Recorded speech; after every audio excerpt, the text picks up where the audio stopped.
قصيدة بعنوان حبيبي تحت زخات المطر. حبيبي، يزداد حنين قلبي إليك عندما أرى قطرات المطر.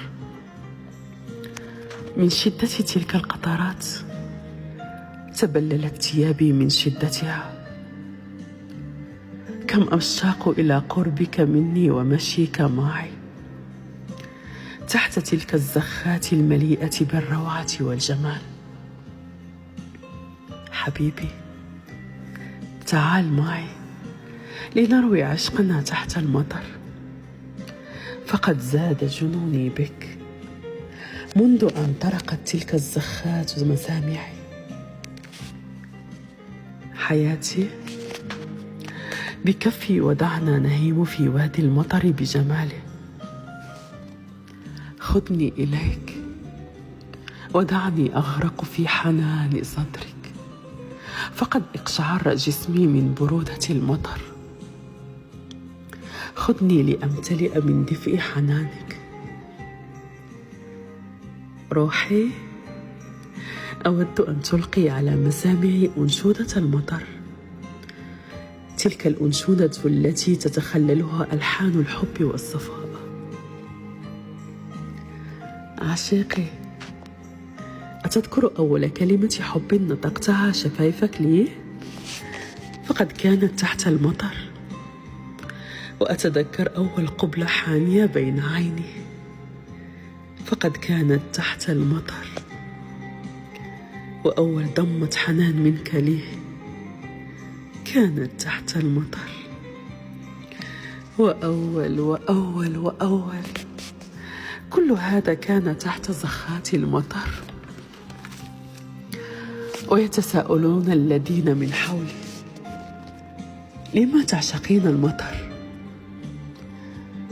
أعشق هدوءه لأنه يشابه رومانسيتك. حبيبي، أعشق زخاته لأنها تشابه غيرتك المشتعلة. وأعشق قطراتها لأنها تشابه حنانك. فكم أعشقك حبيبي، وأهيم في عشقك أكثر عندما تزداد زخات المطر الجميلة. فاليوم بتلك الأمطار وروعتها عيناي حكت قصة حبي وجنوني بك،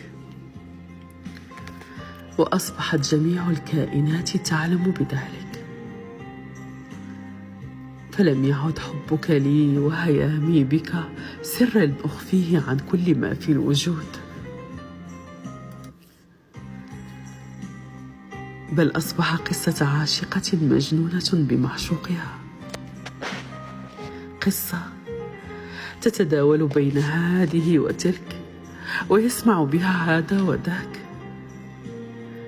لا تقلق حبيبي، فأنا لست نادمة على بوح سري وجنوني بك، بل أفخر وأتباهى دائما بأنني أملك قلب أعظم رجال الكون.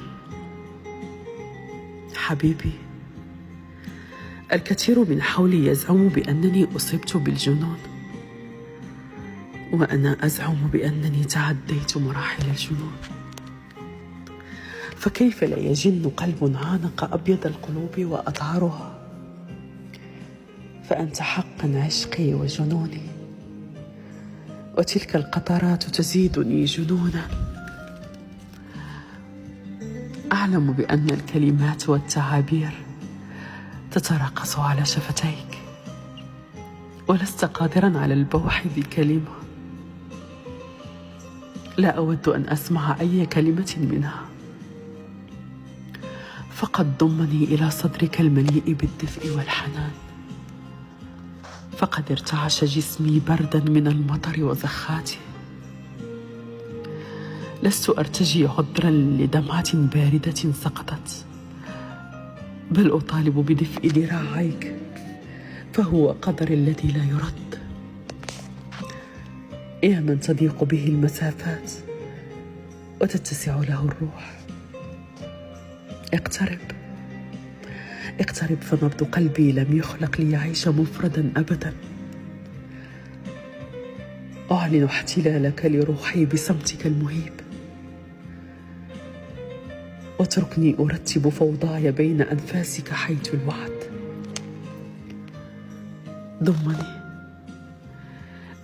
ضمني كما لو كنت آخر ما تبقى لك في العالم،